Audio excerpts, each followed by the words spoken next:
इसलिए हमारे हिंदू धर्म में दो तरह के गणेश जी का प्रमाण कहा जाता है, एक राइट सूंड के गणेश, एक लेफ्ट सूंड के गणेश।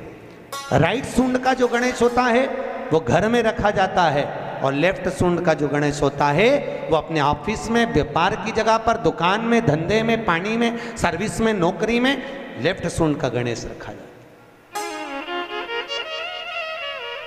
जिसकी दुकान, व्यापार, व्यवसाय में अगर राइट सूंड का गणेश रखा जाता है तो लक्ष्मी आती है पर टिकती नहीं है। इसलिए घर में सीधी सूंड का गणेश, और दुकान, व्यापार, व्यवसाय में, ऑफिस में उल्टी सूंड का, दो गणेश। तो इसका मतलब ये थोड़ी ना कि तुम्हारे घर में गणेश जी बैठा तो तुम उठा के कोई बदल लिया, यहाँ कहाँ दिया, यहाँ कहाँ दिया। अब रखे रहने।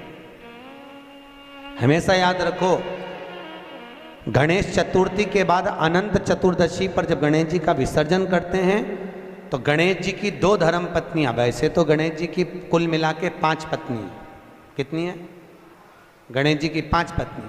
पहली श्री, दूसरी तुष्टि, तीसरी पुष्टि, चौथी रिद्धि और 5वीं सिद्धि। कितनी है? 5। ये व्यक्ति के नाम के आगे जो लिखा रहता है ना श्रीमान, ये श्री संबोधन कहाँ से आया? और एक पीछे लिखते हैं, जैसे नाम के आगे लिखते हैं श्री और पीछे लगाते हैं जा में ई की मात्रा जी। लिखते हैं कि इधर नहीं लिखते? लिखते हैं श्रीमान अग्नि प्रसाद जी, श्रीमान बद्री प्रसाद जी, श्रीमान हरीश प्रसाद जी। तो श्री आगे क्यों आया और जी पीछे क्यों आया? कौन ने लगाया? किस लिए लगाया? कौन ने बताया कि आगे श्री लिखो? किसी के नाम के आगे जी लिख दे, पीछे श्री लिख दे, मर्जी अपनी, अपन कुछ भी लिख सकते हैं। और किसने कहा कि आगे श्री लिखो? क्योंकि गणेश जी महाराज जब विवाह करने जा रहे थे और गणेश जी की जब बारात जा रही थी तो यमुना जी के तट पर गणेश जी की प्रथम पत्नी श्री गणेश जी के चरण पखारने के लिए खड़ी हो गई। और प्रथम गिनती में जब गणेश जी चलने लगे तो श्री ने उनके चरणों को रोक लिया और कहा, प्रभु मैंने आपका आवाहन करा है, मैं आपको अपने पति के रूप में देखती हूँ। भगवान गणेश जी ने कहा, तूने प्रथमता में मुझे पाया है, जिसके नाम के आगे तेरा संबोधन लगा रहेगा वो जगत में प्रसिद्ध होता चले जाएगा। इसलिए श्रीमान लिखा जाता है। अब जी का संबोधन कहां से आया वो भी समझ लीजिए। हर कहीं से थोड़ी ना लगा दिया जाता है कि जी कहां से आ गया। एक पत्नी भी लगाती है ए जी, और जब वो बोले ए जी तो तुरंत खसक लो जी, नहीं तो 500 गया जी। उसके जी में थोड़ा भारीपन है।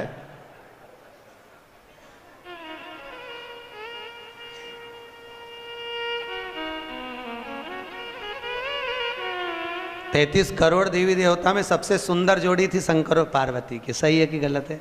कभी नहीं झगड़ते थे। इसलिए पृथ्वी पर ना तो लक्ष्मी जी के व्रत हैं, ना ब्रह्माणी के व्रत हैं, ना इंद्राणी के व्रत हैं। अगर पूरी पृथ्वी पर सबसे ज्यादा व्रत किसके हैं? माता पार्वती। तीज का व्रत किसका? पार्वती का। चतुर्थी का व्रत किसका? पार्वती का। चौथ का व्रत किसका? पार्वती का। छठ का व्रत किसका? पार्वती का। जितने व्रत है सब माता पार्वती। लक्ष्मी जी का कोई व्रत है क्या? अरे बोलो तो, ये आप लोग वो वैभव लक्ष्मी का व्रत करते हो, ये पुराना व्रत नहीं है, ये तो अभी अभी लोगों ने चालू कर दिया। ये लक्ष्मी, यहाँ कई लोग अमावस्या के दिन, दिवाली के दिन व्रत रख लेते हैं, हमारे शास्त्रों में उसका भी प्रमाण नहीं है। वो तो तुम लक्ष्मी के चक्कर में रख लेते हो कि दिन भर भूखी रहूंगी तो लक्ष्मी जल्दी आ जाएगी। नहीं तो ये हमारे शास्त्र में प्रमाण नहीं है लक्ष्मी जी के व्रत का। कहीं सरस्वती का व्रत है क्या? ब्रह्माणी का?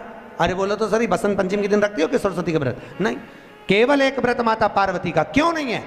लक्ष्मी का व्रत इसलिए नहीं है क्योंकि माता लक्ष्मी भगवान नारायण को श्राप दी थी। जब लक्ष्मी जी श्रृंगार कर रही थी और इतने में भगवान विष्णु आ गए और भगवान विष्णु ने लक्ष्मी जी का मुख देखा, देखकर हंस दिए। इतने में लक्ष्मी को क्रोध आ गया, हे नारायण तुम मुझे देखकर हंसे हो घोड़े की तरह, इसलिए मैं तुम्हें श्राप देती हूं, तुम्हारा सिर कट जाए और तुम्हें घोड़े का मुख लग जाए। तो भगवान नारायण को घोड़े का मुंह लगा और नारायण का हयग्रीव अवतार हुआ। कौन सा अवतार? हयग्रीव अवतार। ये लक्ष्मी का श्राप नारायण को लगा था, इसलिए लक्ष्मी का कोई व्रत नहीं। ब्रह्माणी ने ब्रह्मा को श्राप दिया था पुष्कर राज की भूमि पर। जब पुष्कर राज की भूमि पर यज्ञ हो रहा था, ब्राह्मणों ने कहा ब्रह्म देवता मुहूर्त निकल रहा है, जल्दी यज्ञ में बैठो। ब्रह्मा जी ने नारायणी से कहा, ब्रह्माणी से कहा, ब्रह्माणी जल्दी चलो, सरस्वती जल्दी चलो, यज्ञ में बैठना है। ब्रह्माणी ने कहा भी आई तैयार होके। ब्रह्माणी तैयार होने में लगी रही, बहुत समय निकल गया, मुहूर्त निकलने लगा। ब्रह्मा जी से ब्राह्मणों ने कहा ये मुहूर्त निकल रहा है। ब्रह्मा जी ने कहा करे क्या? इतने में ब्राह्मणों ने कहा तुम बताओ क्या करे? ब्रह्मा जी बोले आपको जो करना है करो। ब्राह्मणों ने गाय को पकड़ कर ले आए और गौ माता को खड़ी कर कर गाय के सामने वेद ध्वनि करना प्रारंभ करा। जब वेद ध्वनि करी तो गाय के मुख से वेद माता गायत्री को प्रकट कर लिया। गायत्री को प्रकट करा, ब्रह्मा जी के पास में गठजोड़ा बांधकर बिठा दिया। जैसे बिठाया उसी समय पर ब्रह्माणी आ गई और ब्रह्माणी ने आकर देखा ब्रह्मदेव तुमने मेरी जगह पर दूसरी नारी को बिठाया है, मैं तुम्हें श्राप देती हूं, तुम्हारे पृथ्वी पर कहीं मंदिर नहीं बनेंगे। ब्रह्माणी ने श्राप दे दिया।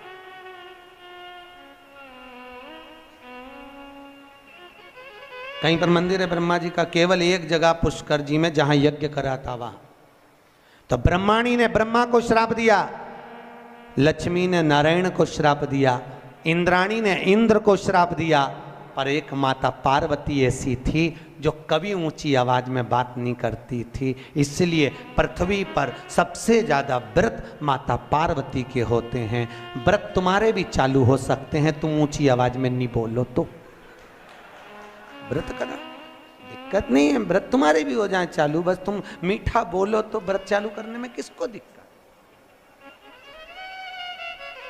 कई कई बुजुर्ग माताओं के तो आज तक व्रत चलते हैं, सही है गलत है? कई कई माताएं कहती हमारी सास ऐसी थी, इतनी बढ़िया गुरुजी, हमारी दादी सास ने ऐसा नियम बना दिया तो नियम चल रहा है। ये व्रत नहीं तो और क्या? जो सास दादी सास बना के चली गई वो नियम आज तक चल रहा है। ये व्रत ही तो है, उन्होंने अच्छा करा इसलिए नियम चल रहा है। तुम भी कुछ अच्छा करो, खूब प्रेम से बोलो, मीठा बोलो, अच्छा बोलो, तो तुम्हारी बहुएं भी कहेंगी हमारी सास इतना जोरदार बोलती थी, इतना जोरदार, तो तुम्हारे व्रत चालू हो जाए। अब तुम जब भी बोलो तो चामुंडा और चंद्र घंटा की तरह बोलो तो कौन व्रत करे? तुम कौन व्रत करे? मीठा अच्छा बोलो, विद्वत्ता से परिपूर्ण बोलो, प्रखर। अब केवल एक मां, समय आया, श्री वेद व्यास जी ने वर्णन किया है शिव महापुराण का सुंदर लेख का आनंद। 24,000 श्लोक शिव महापुराण में है, 12 संहिता, 12 खंड है। देखो भागवत की रचना वेद व्यास जी ने इसलिए करी कि वेद व्यास जी को अपने मन में आत्मा की शांति के लिए कुछ करना था, आत्म तृप्ति के, आत्मोद्धार के लिए। और जब आत्मोद्धार के लिए वेद व्यास जी ने श्रीमद् भागवत की रचना कर दी, उस रचना के बाद में जगत के लोगों को जगत कल्याण के लिए, जिसको देखो कोई तन दुखी, कोई मन दुखी, कोई धन बिन रहत उदास, तुलसी या संसार में सुखी राम का दास। भगवान वेद व्यास जी ने देखा दुनिया के लोग बड़े दुखी हैं, कोई धन से दुखी है, कोई तन से दुखी है, कोई मन से दुखी है। तो वेद व्यास जी ने सोचा अब करा क्या जाए। तब वेद व्यास जी ने उसी समय शिव महापुराण की रचना कर दी जगत के कल्याण में। जगत शिव महापुराण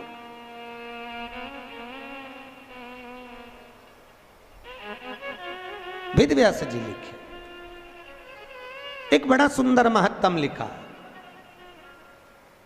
बड़ा सुंदर तत्व लिखा वेद व्यास शिव महापुराण के लिए। कहते हैं भागवत पितरों को तारती है, रामचरितमानस जीव को तारती है, पर वेद व्यास जी शिव महापुराण में लिख रहे हैं, अगर शिव महापुराण की कथा देखो, भागवत तो गोत्र से तार रही है। काय से तार रही है? गोत्र से। सुनिए भागवत, अरे बोलो तो सुनिए।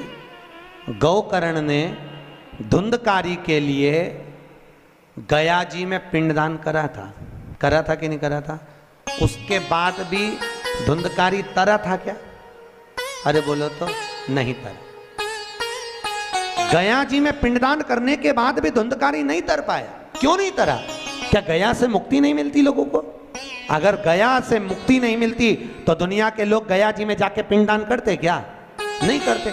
गया भी मुक्ति का केंद्र है। गया जी से पिंडदान करने से लोगों को मुक्ति मिल जाती है, पर धुंधकारी को क्यों नहीं मिली? उसका कारण था, क्योंकि जब जब गोकर्ण पिंड देता था, धुंधकारी का नाम बोलता था, अपना गोत्र बोलता था, पर उसको ये नहीं मालूम था कि ये धुंधकारी माँ की संतान नहीं, धुंधकारी तो किसी सहेली की संतान थी, और माँ पैसे देकर उसको गोदी लेकर आ गई थी। नाम अपना दिया, गोत्र अपना दिया, पर यह नहीं समझ पाया कि ये दूसरे की संतान है, इसलिए वो तर ही नहीं पाया। भागवत गोत्र से तारती है, राम कथा जीव को तारती है, पर शिव महापुराण कहती है, अगर शिव पुराण की कथा में अगर माताएं और पुरुष वर्ग अगर कथा को सुनते हैं तो माता के पक्ष की 7 पीढ़ियां और पुरुष वर्ग के पक्ष की 7 पीढ़ियां बिना गोत्र के ही तर जाती है। शिव महापुराण की कथा बिना गोत्र। क्यों? शंकर जी का क्या गोत्र है? बोलो तो। जब उनकी शादी हो रही थी ना भोलेनाथ जी की, तो पंडित जी ने पूछ लिया था, संकल्प देते कन्यादान का। कन्यादान के संकल्प के समय पर पंडित जी बोले, अमुक नाम शंकर, पिताजी का नाम शंकर, दादाजी का नाम बोलो शंकर, परदादा का नाम शंकर। इतने में पंडित जी को बुरा लग गया। पंडित जी ने सोचा, बताओ ब्याह करने आया है कि नशे में आया है? पिता का नाम शंकर, खुद का नाम शंकर, दादाजी का नाम शंकर, परदादा का नाम शंकर।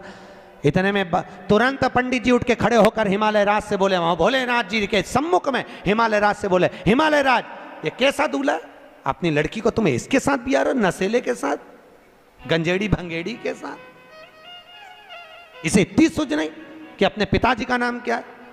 इतने में हिमालय राज ने अपनी पत्नी मैनावती से कहा, मैनावती तू बेटी से के, पार्वती से कहा, पार्वती तू उससे के। पार्वती ने शिव जी से कहा, प्रभु ब्याह अच्छे से कर लो, क्यों प्रपंचा मचा रहे, क्यों प्रपंचा? तो भोलेनाथ जी बोले, पार्वती मैंने गलत क्या बोला बता? अच्छा तो क्या तुम तुम्हारे पिताजी का नाम बोलो ना। तो भगवान भोलेनाथ जी बोले, अच्छा अब की बार पूछेगा तो बिठा पंडित को वापिस बिठा। पंडित वापिस बैठा, फिर संकल्प चालू, अमुक नाम शंकर, पिताजी का नाम शंकर, दादाजी का नाम अरे बोलो शंकर, गोत्र शंकर। इतने में तो पंडित को लगी बहुत मिर्ची। पंडित तो उठ के शादी के मंडप से बाहर, पार्वती जी ने शिव जी के चरण पकड़ लिए। बड़ी मुश्किल से एक पंडित आया, क्योंकि तुम बारात ऐसी लाए थे, सब देख के भग गए, एक ही बच्चा, तुम उसको भगा दोगे तो शादी कौन कराएगा? इतने में शंकर भगवान बोले, वो ही कराएगा जो भी भाग के गया, तो चिंता मत कर। शंकर जी ने गले में से हार को उतारा और कहा, जा रे जरा धोती में घुस जा। और जैसे ही बब्बा गया, और जैसे ही गया पंडित जी के पास, पंडित भाग के तुरंत और मंत्र बोलना चालू है, सब मंत्र बोले। इतने में पार्वती बोले, ये तो नॉन स्टॉप बोले जा रहा है। भोलेनाथ जी बोले, अब तो पूरी भांवर करा के चुप होगा, तू चिंता मत कर, बोलने दे। अब बोले ही जाए, बोले ही जाए, बोले ही जाए, बोले ही जाए, चुप ही नहीं हो। पार्वती बोले, मर जाएगा, टेका जाएगा बापड़े के। इतने में शंकर जी बोले, तू चुपचाप बोल, वो तो बोलने दे। तो कब रुकेगा? भोलेनाथ जी बोले, जब पूरी भांवर हो जाएगी, जैसे ही अपन बैठेंगे वैसे ही बटन दबा देंगे, प्लेयर बन, तो चिंता बोले जाओ, बोले।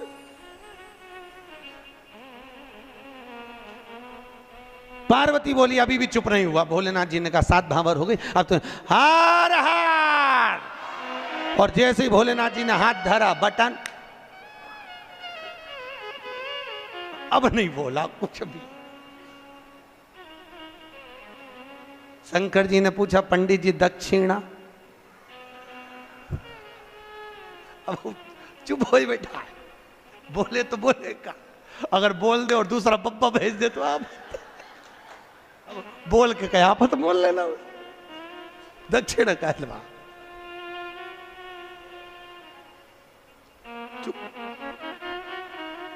पार्वती जी ने पंडित जी का तिलक करके पूछा आपको क्या दूं?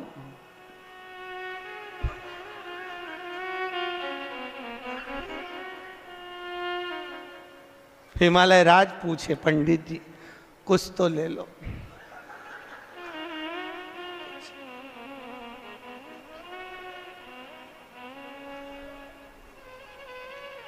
पीछे से ब्रह्मा जी ने कहा तो आप पोथी उठा के,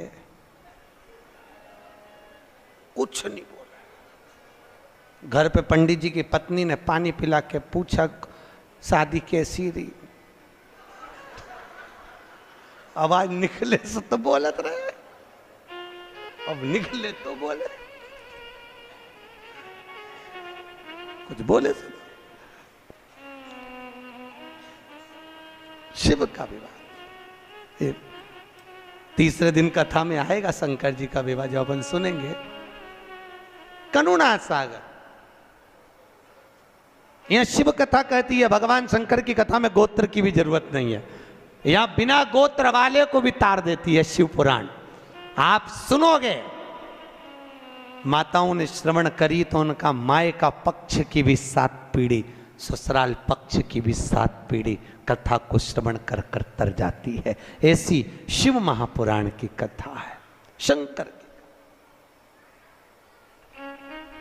तरण तारण वाली।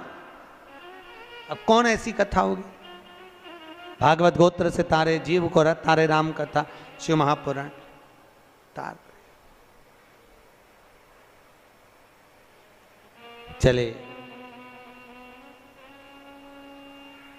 सुंदर सनकादि ऋषियों ने एक सुंदर संवाद में, सुंदर आनंद में शिव महापुराण के महत्तम को श्रवण कराया। एक देवराज नाम का ब्राह्मण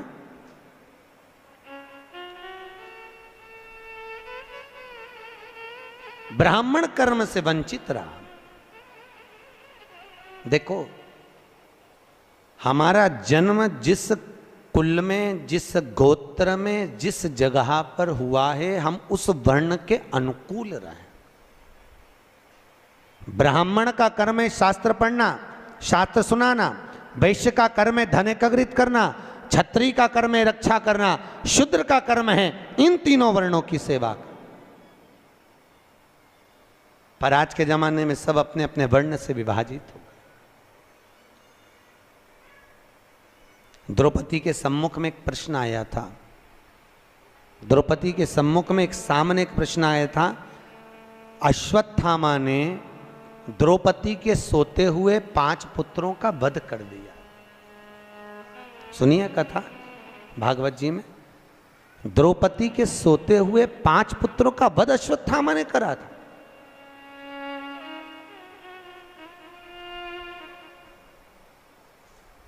और द्रौपदी के जब 5 पुत्र मर गए, अश्वत्थामा को पकड़कर भीम ने सामने लाकर खड़ा कर दिया।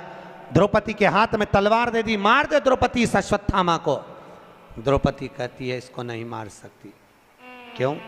क्योंकि ये मेरे गुरु का पुत्र है, ये मेरे गुरु का पुत्र है। द्रौपदी, इसने तेरे बेटे को मारा, तू इसको मार दे।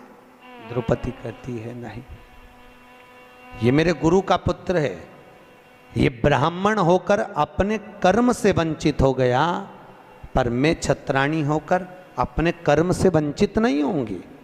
मैं इसको नहीं मारूंगी, मैं इसको मारूंगी नहीं।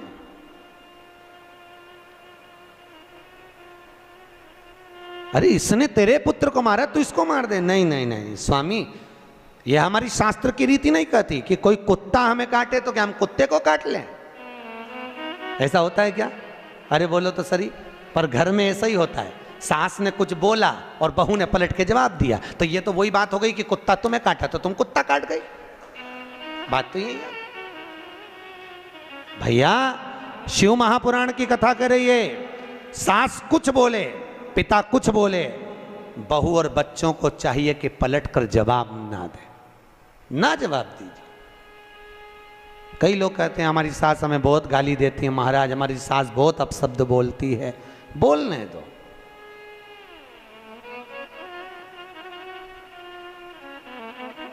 बोलने दो, बोले तो।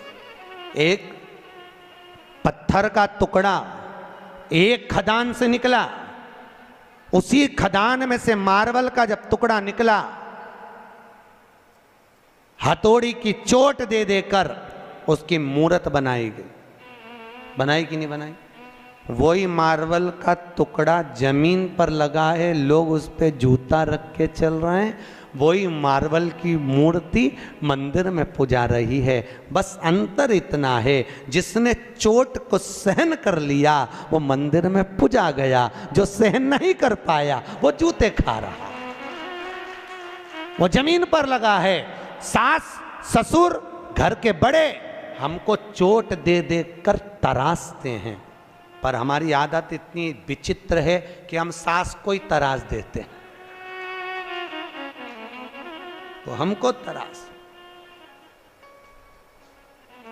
महाराज बहुत अपशब्द बोलती है हमारी सास। बोलने दो, वो तुम्हें गाली दे, तुम आरती गाओ, तेरा तुझको अर्पण क्या लागे। महाराज जी वो हमको गाली दे और हम आरती गाएं, हाँ वो तुम्हें अपशब्द बोले, तुम उसके लिए भजन करो। अम्बे तू है जगदम्बे काली, जय हो गुलबर्गा वाली। काहे बोलते? मीठा बोलिए, काहे को अपशब्द? कभी मत बोलो अपशब्द। शास्त्र कह रहा है, वैज्ञानिक रिसर्च में लगे, शास्त्र कहता है जो शब्द हमारे मुख से निकलते हैं, वैज्ञानिक कहते हैं 21 दिन के अंदर वही शब्द घूमकर वापस हमारे पास में आ जाते हैं। घूमने के बाद हम किसी को गाली देंगे वो घूमकर हमारे पास आने वाली है, हम किसी को अपशब्द कहेंगे वो घूमकर हमारे पास आएगा। इसलिए कहते हैं लोगों को भगवान का नाम दो, राम राम बोलो, जय श्री कृष्णा बोलो, जय महेश बोलो, तुम्हारी मर्जी पड़े वो बोलो, पर भगवत भजन में लीन रहिए।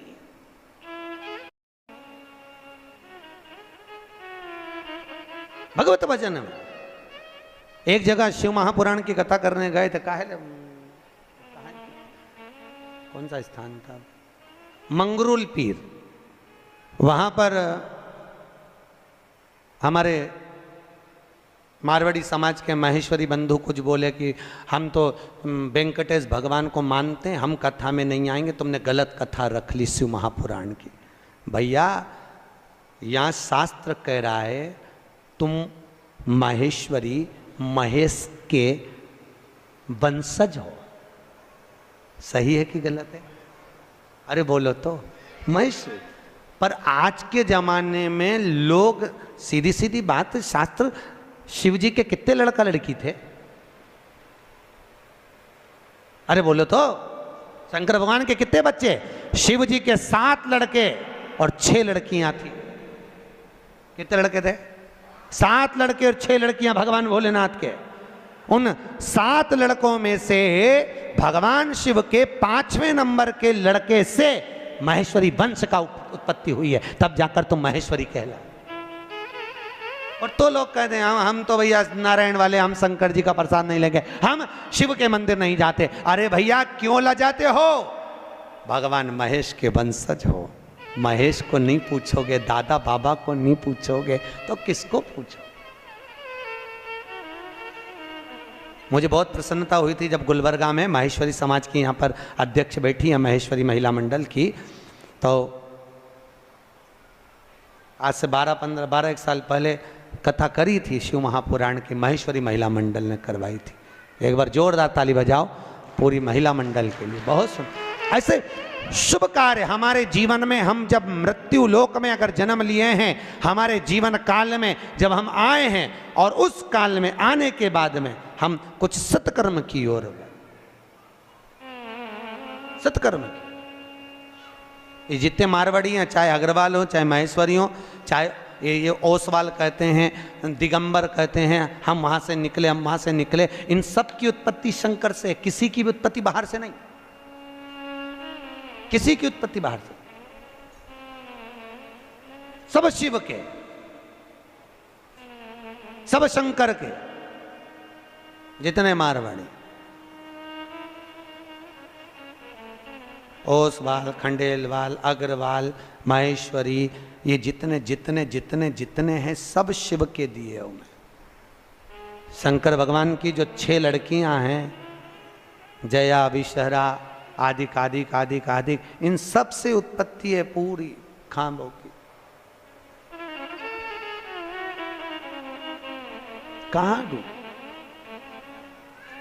देवराज ब्राह्मण होकर अपने कर्म से वंचित हो गया, और देवराज जब अपने कर्म से वंचित हुआ,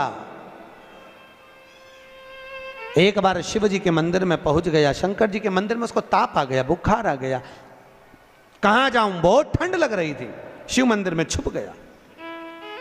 कोई ब्राह्मण शिव महापुराण की कथा कर रहा था, और भगवान शंकर की कथा को जब ब्राह्मण कर रहा, कथा को देवराज ने श्रवण कर ली। श्रवण करते ही उसका चित्त भगवान शंकर के शिवलिंग में लीन हुआ। सामने शिवलिंग था, उस शिवलिंग को देखता रहा। शिवलिंग, शिवलिंग जानते हो? अरे बोलो तो, किसका प्रतीक है? शंकर का।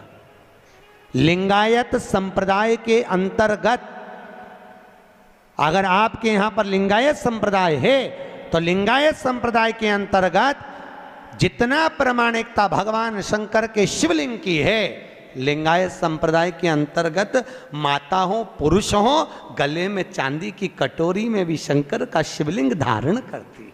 शंकर का शिवलिंग। लिंगायत संप्रदाय के अंतर्गत अगर घर में बच्चा जन्म लेता है तो मां उस बच्चे को दूध नहीं पिलाती जब तक के लिंगायत संप्रदाय का मंत्र उस जन्म लिए बच्चे के कान में नहीं दे दिया जाता, तब तक उसको मां दूध भी नहीं पिलाती। जो यहां पर लिंगायत संप्रदाय का अगर कोई बैठा होगा तो उसको मालूम होगा। बेटा कोई माताएं बैठी, अरे वाह, जोरदार ताली बजाओ पूरी लिंगायत संप्रदाय के लिए, बहुत बहुत धन्यवाद। शंकर भगवान के शिवलिंग का स्मरण करना, शंकर के शिवलिंग का जलोभाग ग्रहण करना, शंकर भगवान के शिवलिंग को आनंद सुख में अपने गले में धारण करना, ये हृदय से शिव को लगा कर रखना, शंकर को अपना बना।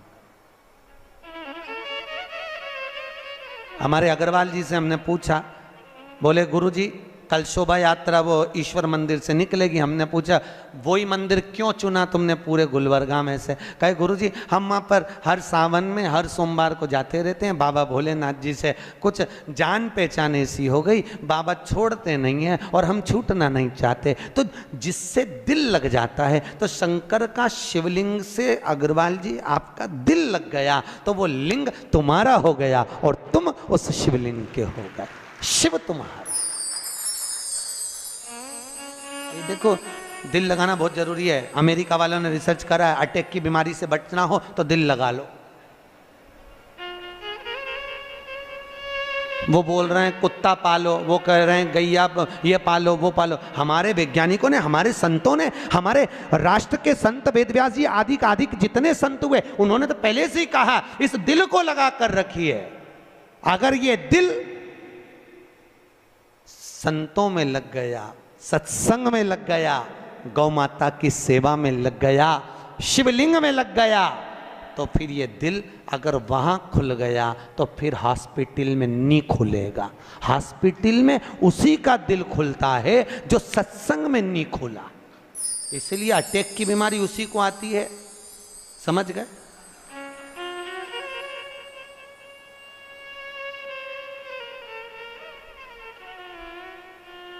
किसी ने कितना सुंदर गाया है, सताओ ना हमें लोगों हमें दिल की बीमारी है, सताओ ना हमें लोगों, हमें दिल की, बोलो तो, बीमारी है। हमारा वेद काशी में वो त्रिपुरारी है, हमारा वेद काशी में वो त्रिपुरारी है, सताओ ना हमें लोगों, हमें दिल की बीमारी। हमारा दिल में एक बीमारी है और जिसके दिल में बीमारी लग गई उसका एक मरीज का एक डॉक्टर, और वो डॉक्टर भी मेरा कैलाशी अविनाशी, मेरा शंकर, मेरा विश्वनाथ है। दुनिया में कोई इलाज नहीं कर सकता जो मेरा शिव कर सकता है। शंकर जो कौन करेगा? शिव।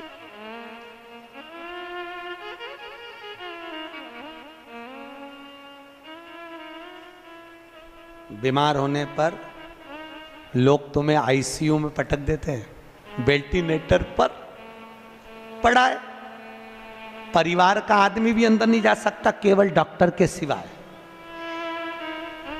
कोई जाता है? बोलो तो, कोई नहीं। पर उस वेंटिलेटर पर भी, उस आईसीयू में भी एक अंदर है। वो कौन? वो त्रिकालदर्शी मेरा शिव अंदर विराजमान है।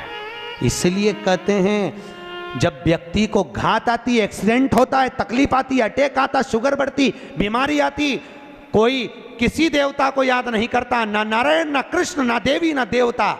अगर कोई याद करता है तो केवल शंकर को, महामृत्युंजय का जाप करवाता है। क्यों? क्योंकि शिव है तो श्वास चल रही है, शिव निकल गया तो केवल शव रह गया। इसलिए उस शंकर को याद करते कि निकल कर चले मत जाना, आईसीयू में रहना, आईसीयू में वेंटिलेटर पर रहना। जब तक हमारे यहाँ का जीव पड़ा है तब तक शिव उसके अंदर रहे। शिव है तो शरीर है, और शिव गया तो केवल शव है।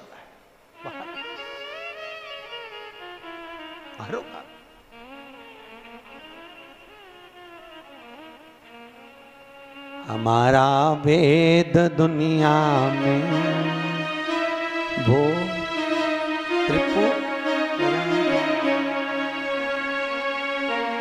एक बहुत अच्छा भजन हमारे भगत लोग गाते हैं, काल क्या करेगा,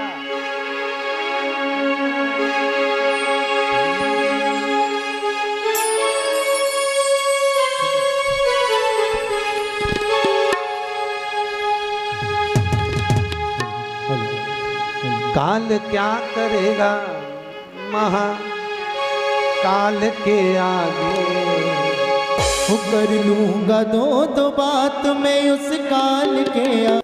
दूसरा है कहां पहुंचा, हर जगह पर तलातल रसातल वायुचर जीव जहां जहां देखो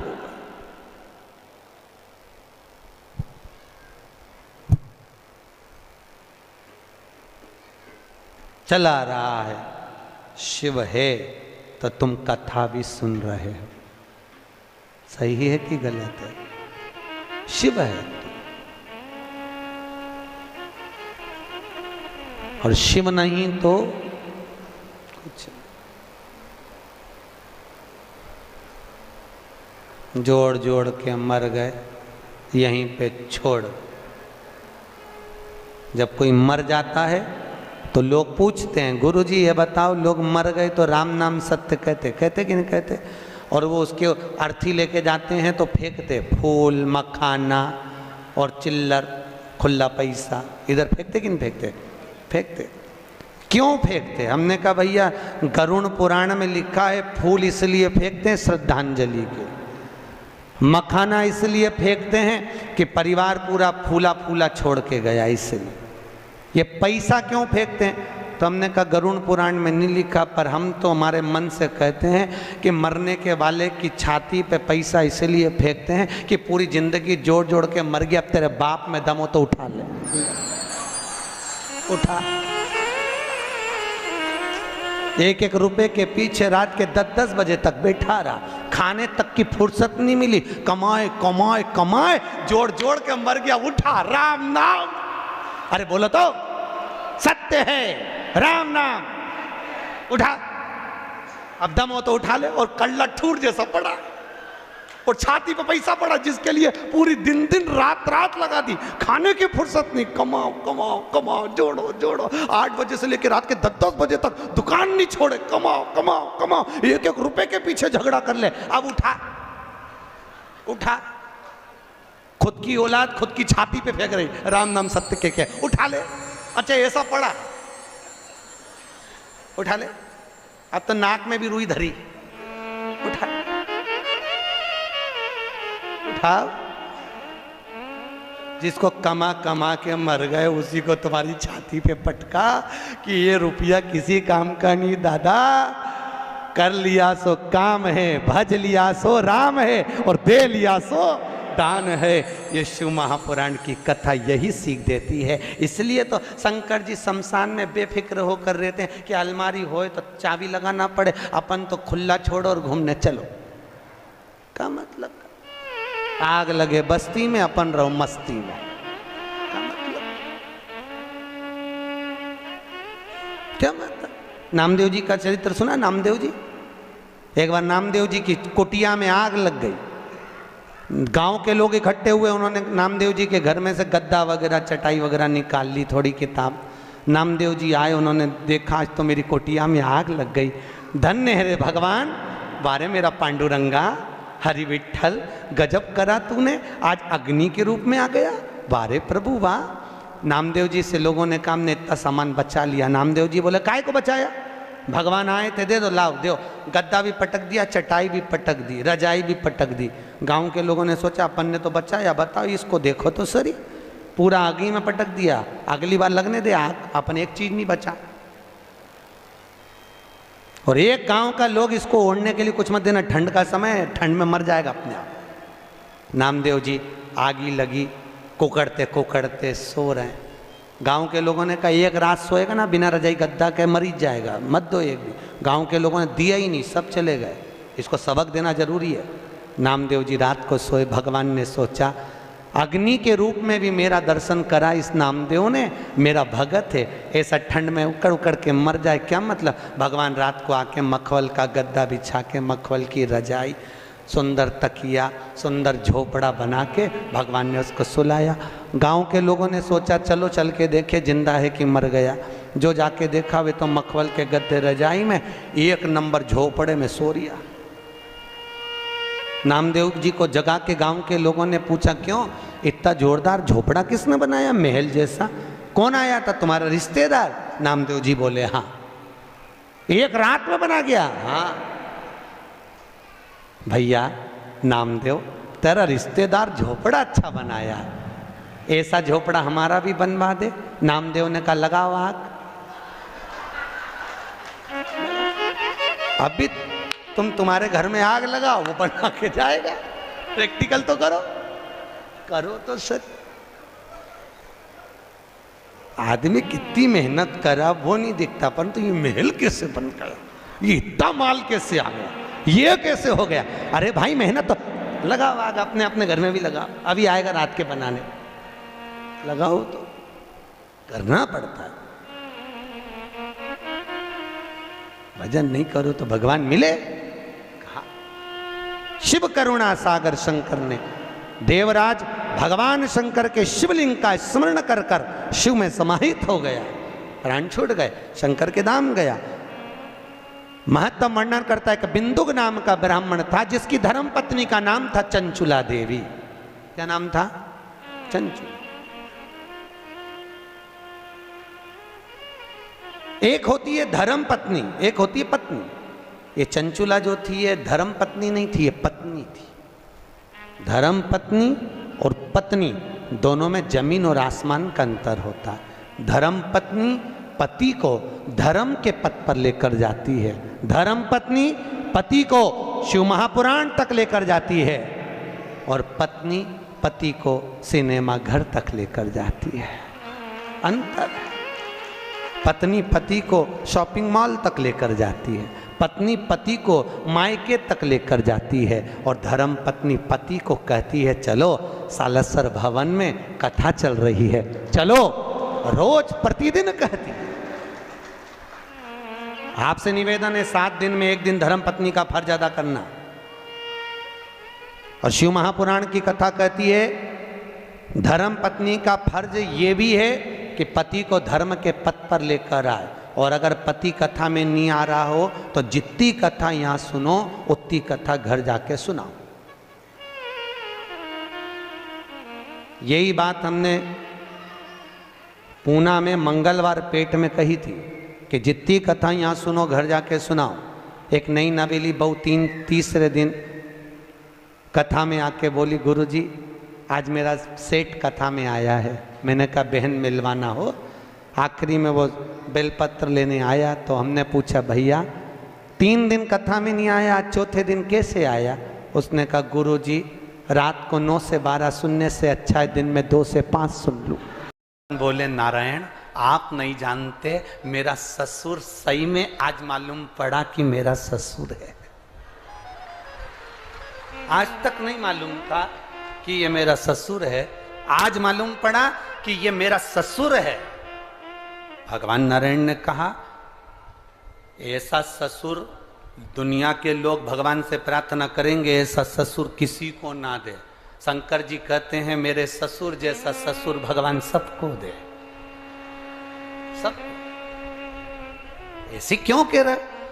भगवान नारायण ने पूछा ऐसे शब्द बोल रहे हो कि तुम्हारा ससुर तुम्हें गाली दे रहा, आप शब्द कह रहा, ताने दे रहा, रहने के लिए शमशान कहा कि शमशान में तेरा निवास हो और तुम कह रहे हो ससुर जैसा। अरे मेरे ससुर की निगाह बहुत ऊंची है। मेरा ससुर जो सोचता है वो दुनिया में किसी का ससुर नहीं सोचता।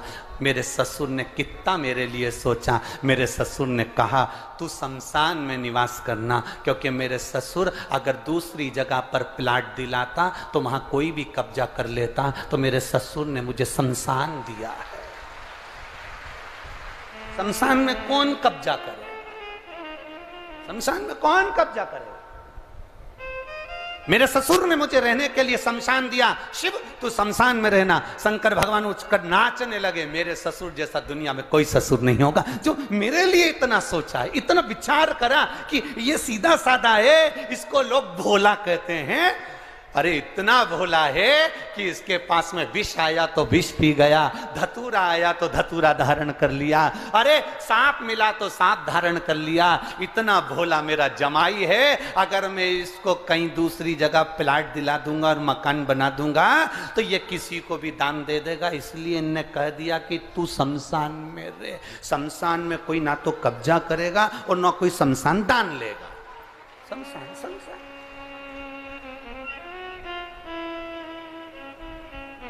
इतना तो छिंदवाड़ा वालों तुम्हारे ससुर ने भी नहीं सोचा होगा, पक्का।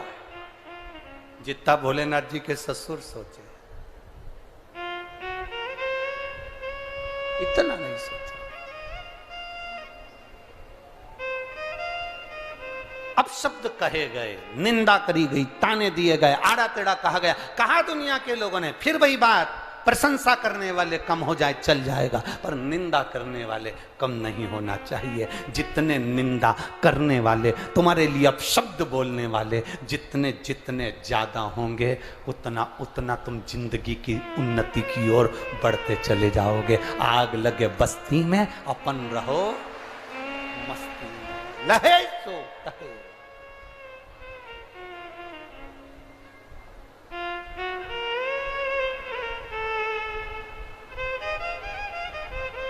पतंग उड़े आकाश माने, डोर थारा हाथ मां। ओ वल्लभ म्हारी पतंग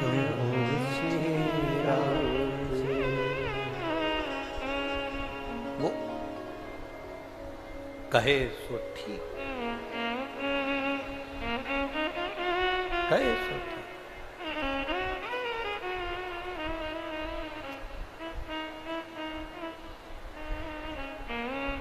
भोले मैं तेरी पतंग, शंभो मैं तेरी पतंग। बाबा तेरे चरणों की मैं दासी, तेरे भजन में मेरा चित्त रमे, तेरे भजन में मेरा मन रमे, तेरी भक्ति में मेरा चित्त रमे। एक पत्र आया है, देखिए पत्र हम ज़्यादा पढ़ नहीं पाए, पूरे यहाँ रखे हैं ढेर, पर एक दो पढ़ने में आए हैं, तो देखो।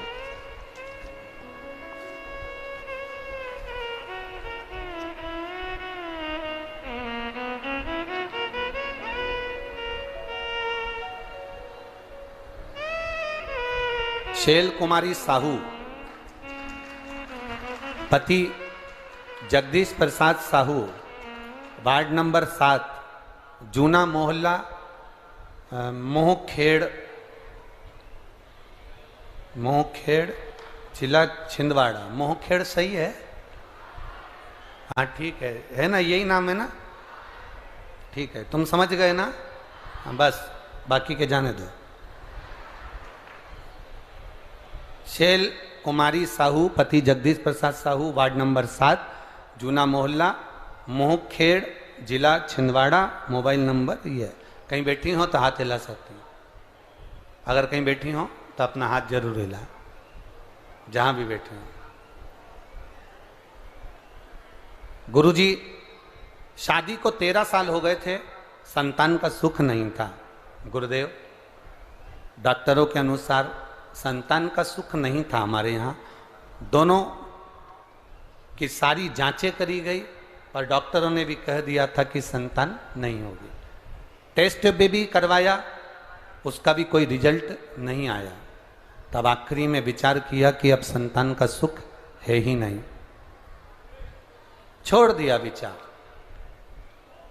टेस्ट बेबी भी 2 से 3 बार कराया गया, पर कोई फल नहीं मिला। आखिरी में फिर एक बार छोटे से मोबाइल पर किसी ने आपकी क्लिप भेज दी, उसको सुना। सुनने के बाद शिव महापुराण की कथा सुनना प्रारंभ करा। आपने बताया था पशुपति व्रत के बारे में, पशुपति व्रत के बारे में बताया, सफ़ेद आंकड़े की जड़ का प्रयोग बताया, बेलपत्र का सेवन बताया। गुरुजी, अब जब डॉक्टरों ने मना कर दिया, टेस्ट बेबी भी फेल हो गया, तब हमने ये प्रयास करना प्रारंभ करा। और बाबा की कृपा का हम क्या वर्णन करें गुरुदेव। केवल 1.5 महीना हुआ और गर्भ ठहरा, और बाबा की कृपा से ऐसी करुणा हुई कि हमारे घर में पुत्र रत्न की प्राप्ति 13 वर्ष के बाद हुई है। कहीं बैठे हो तो हाथ हिला सकती हैं, जहां भी बैठी हो हाथ हिला सकती हैं। 13 वर्ष के बाद पुत्र रत्न की प्राप्ति।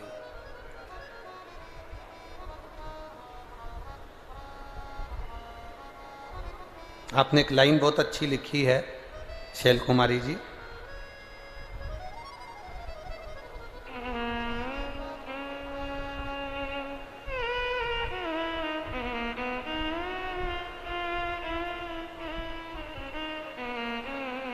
आपने एक लाइन लिखी है, सागर में इतना पानी की कागर में ना समाए, हमारे मन में इतनी बात है कि पत्र में ना समाए। शैल कुमारी जी पत्र, इसको शिव की भक्ति कहते हैं। छिंदवाड़ा वालों और छिंदवाड़ा के आसपास के जितने भक्त यहां पहुंचे हैं, आपसे एक बात कहना चाहेंगे। कुछ भाग्य बड़ा प्रबल है आप लोगों का, इसलिए ये सुंदर 5 दिन की शिव महापुराण की कथा आपके छिंदवाड़ा को मिली है। कहीं भाग्य है, कहीं भाग्य।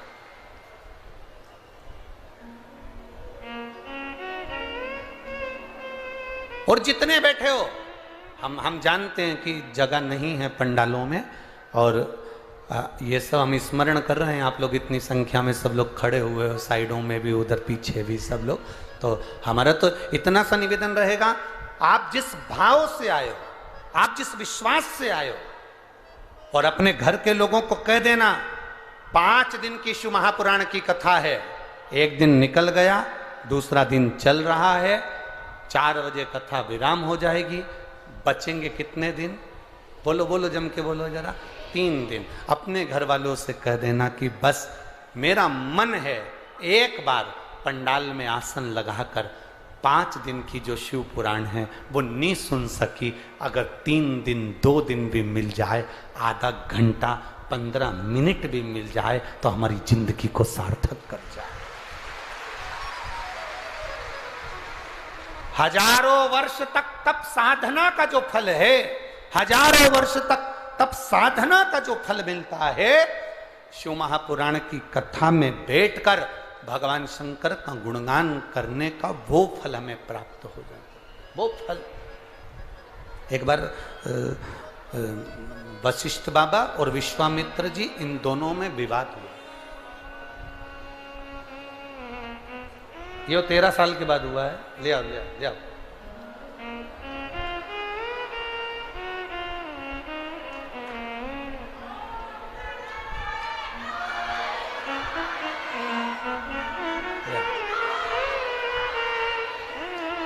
जोरदार ताली बजाएं। ये 13 वर्ष के बाद बाबा देवाधिदेव महादेव के पास।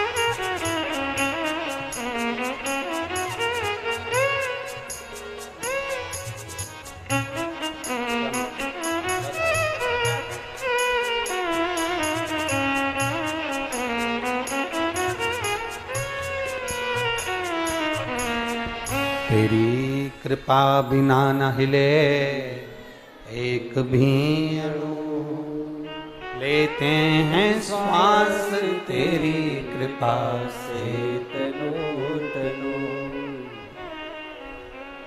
अब बैठकर कथा श्रवण कर रहे हैं, भजन कर रहे हैं, शिव तत्व की प्राप्ति कर रहे हैं।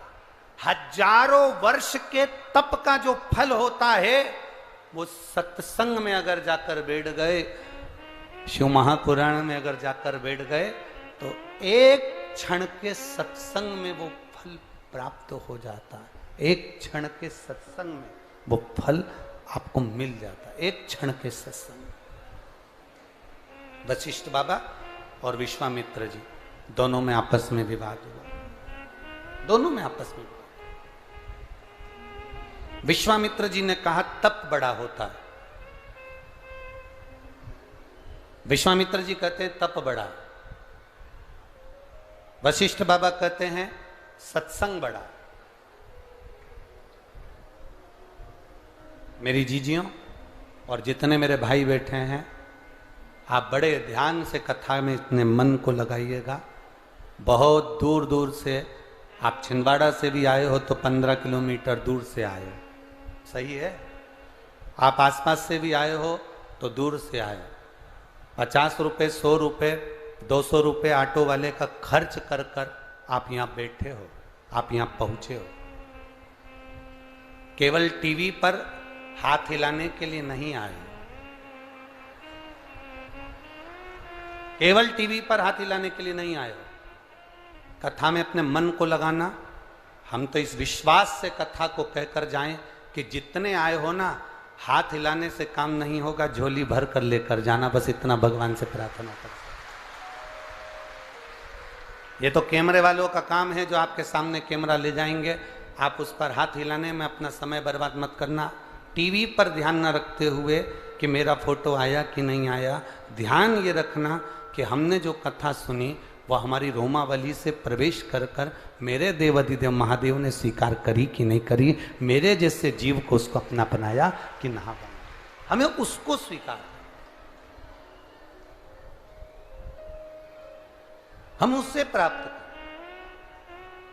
वशिष्ठ बाबा और विश्वामित्र जी में आपस में विवाद हुआ। विश्वामित्र जी कह रहे हैं तप बड़ा होता है, वशिष्ठ बाबा कह रहे हैं कि सत्संग बड़ा होता है। 5 मिनट भी अगर कहीं बैठकर सत्संग किया है तो वो सत्संग बड़ा होता है। दोनों में विवाद हो रहा है, दोनों में विवाद। अब दोनों झगड़ा करते करते दोनों की दोनों भगवान नारायण के पास में पहुंच गए, भगवान विष्णु के पास पहुंचे। और दोनों झगड़ा करते करते जब भगवान विष्णु जी के पास में पहुंचे तो भगवान नारायण शेषनाग की सैया पर विश्राम कर रहे थे। लक्ष्मी जी उनके चरणों में बैठी हुई थी और उन्होंने वशिष्ठ बाबा और भगवान विश्वामित्र दोनों ने भगवान नारायण से कहा, प्रभु हमारे मन में एक संशय है, उस संशय को मिटा दीजिए। हमारे मन में एक संशय आ गया, उस संशय को समाप्त कर दीजिए, हमारा वो संशय समाप्त करिए। पूछा क्या संशय है तुम्हारा, तुम्हारा संशय है क्या? तप बड़ा होता है कि सत्संग बड़ा होता है? रूखी आवाज है, तप बड़ा है कि सत्संग बड़ा है? विश्वामित्र जी कह रहे हैं कि तप बड़ा है और वशिष्ठ बाबा कह रहे हैं कि सत्संग बड़ा है। दोनों में विवाद है। अब आप क्लियर करिए, आप बता दीजिए कि तप बड़ा कि सत्संग बड़ा? भगवान नारायण तुरंत बोले, भैया देखो इसका जवाब तो मैं नहीं दे सकता, इसका जवाब तो केवल एक दे सकते हैं, वो हैं देवाधिदेव महादेव। महादेव के सिवाय कोई इसका जवाब नहीं दे पाएगा। इसका जवाब महादेव के सिवा कोई नहीं दे सकता। अब जाओ शिव जी के पास, आप जाओ देवाधिदेव महादेव के पास। वशिष्ठ बाबा और विश्वामित्र जी दोनों देवाधिदेव महादेव के पास पहुंच गए। आवाज नहीं जा रही है उधर पंडाल में। वशिष्ठ बाबा और विश्वामित्र जी दोनों देवाधिदेव महादेव के पास पहुंच गए और देवाधिदेव महादेव के पास में जब दोनों पहुंचे, भगवान देवाधिदेव महादेव ने पूछा क्या बात है, कैसे आना हुआ? विश्वामित्र जी कहते हैं कि तप बड़ा होता है और वशिष्ठ बाबा कह रहे हैं सत्संग बड़ा होता है। हम आपसे पूछने के लिए आए हैं कि इन दोनों में बड़ा कौन सा है? शंकर भगवान बोले, जब भगवान नारायण ने इसका जवाब नहीं दिया तो मैं क्यों जवाब दूं? इसका जवाब केवल एक दे सकते हैं, वो है शेषनाग। आप शेषनाग के पास में जाओ। शेषनाग जी के पास में भेजा। शेषनाग जी से विश्वामित्र जी और वशिष्ठ जी ने कहा कि तप बड़ा होता है कि सत्संग बड़ा होता है? तप बड़ा कि सत्संग बड़ा? शिव महापुराण की कथा, राम कथा, भगवत कथा, भगवान की पावन कथा, भगवान का भजन, ये बड़ा? आप बताओ इन दोनों में बड़ा क्या?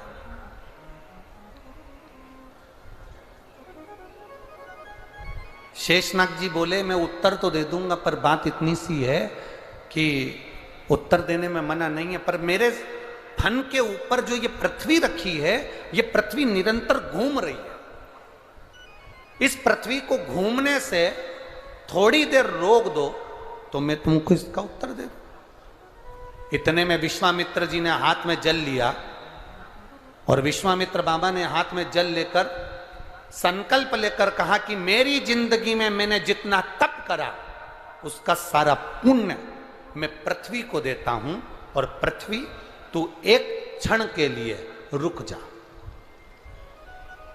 पृथ्वी नहीं रुकी,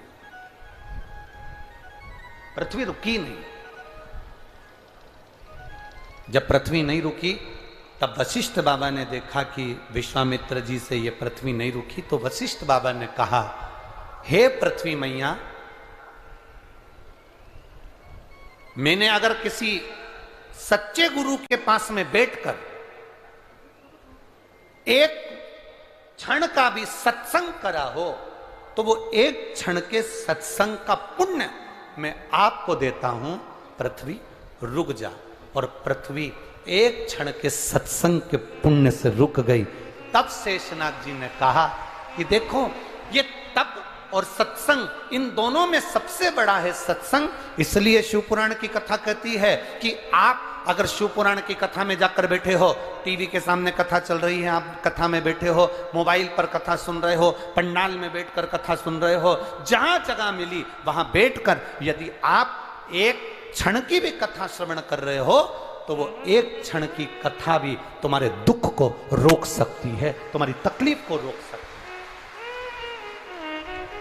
भजन, कीर्तन, स्मरण, पुण्य, भगवत कीर्तन, भगवान का भजन, किसी दुखी के चेहरे पर प्रसन्नता, ये हमारे दुख को भी रोक, ये हमारी तकलीफों को भी रोक देती है।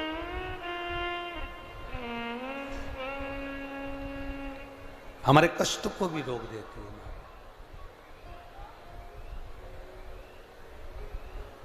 शिव कथा कह रही है, सुगंधा, जिसको ऋषियों ने कहा था कि तुम एक काम करना, 16 श्रृंगार कर कर जैसे तुम सबको अपनी मुट्ठी में कर ली हो, अपने कब्जे में कर ली हो, सुगंधा 16 श्रृंगार कर कर जैसे तुमने सबको अपने कब्जे में करा है, उसी तरह 16 सोमवार का व्रत कर कर तुम देव अधिदेव महादेव को भी अपना बना सकती हो, शंकर की आराधना कर सकती। अब इतना तो ऋषियों ने कहा, और ऋषियों ने कहने के बाद में ऋषि सारे की सारे जितने भी ऋषि थे वो सब क्षिप्रा महारानी के तट पर तप साधना में डूब गए। सुगंधा के मन में एक प्रश्न रह गया कि इस व्रत को मैं करूं तो करूं कैसे।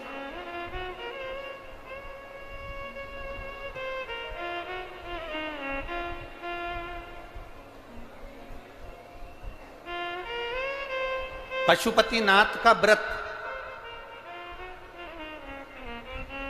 और 16 सोमवार का व्रत, दोनों में एक अंतर है।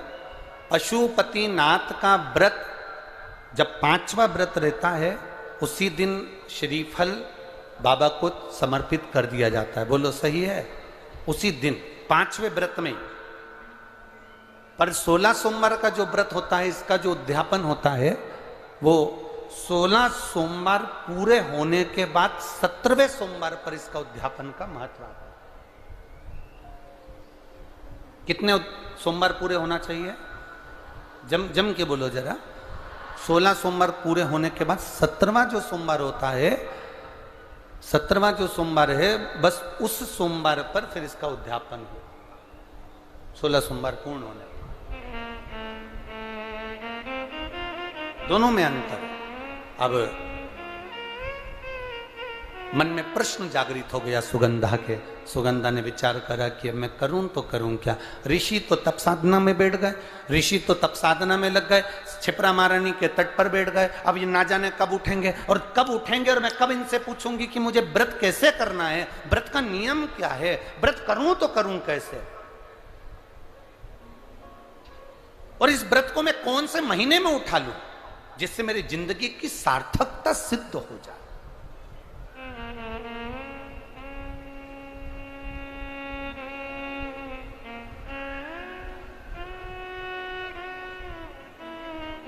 अब सुगंधा ने देखा कि सारे के सारे ऋषि तप साधना में बैठे हैं, अब मैं करूं तो करूं क्या। 1 वर्ष निकल गया। सुगंधा उन ऋषियों के जहां पर वो तप कर रहे थे, उनके तप स्थली के सम्मुख में बुआरी काट रही है। जैसे शबरी अम्बा, माँ शबरी राम जी की प्रतीक्षा में जैसे बुआरी काटती थी, झाड़ू लगाती थी, सेज बिछाती थी, पुष्प की रंगोली डालती थी, ऐसे वो सुगंधा भी ऋषियों के जागने का इंतजार कर रही है। वो सुगंधा भी ऋषियों के जागने का इंतजार कर रही है।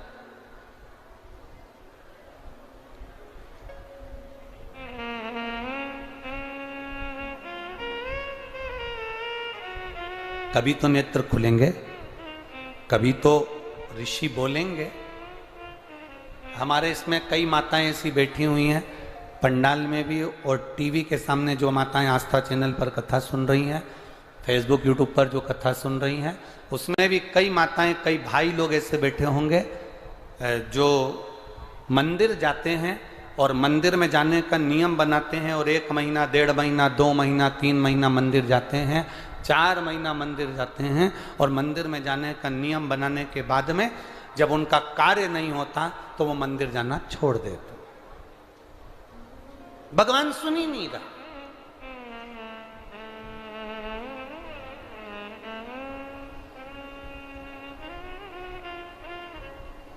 कई लोग पत्र भी लिखते हैं, ऐसा नहीं कि पत्र नहीं लिखते, कई लोग पत्र में लिखते हैं, गुरुजी हम 4 महीने से मंदिर जा रहे थे, गुरुजी हम 3 महीने से मंदिर जा रहे हैं, हम 5 महीने से मंदिर जा रहे हैं, भगवान तो हमारी सुन ही नहीं रहा। भगवान से हमारा कौन सी दुश्मनी है जो भगवान ने सारा दुख हमको दे दिया, भगवान हमारी सुन ही नहीं रहा।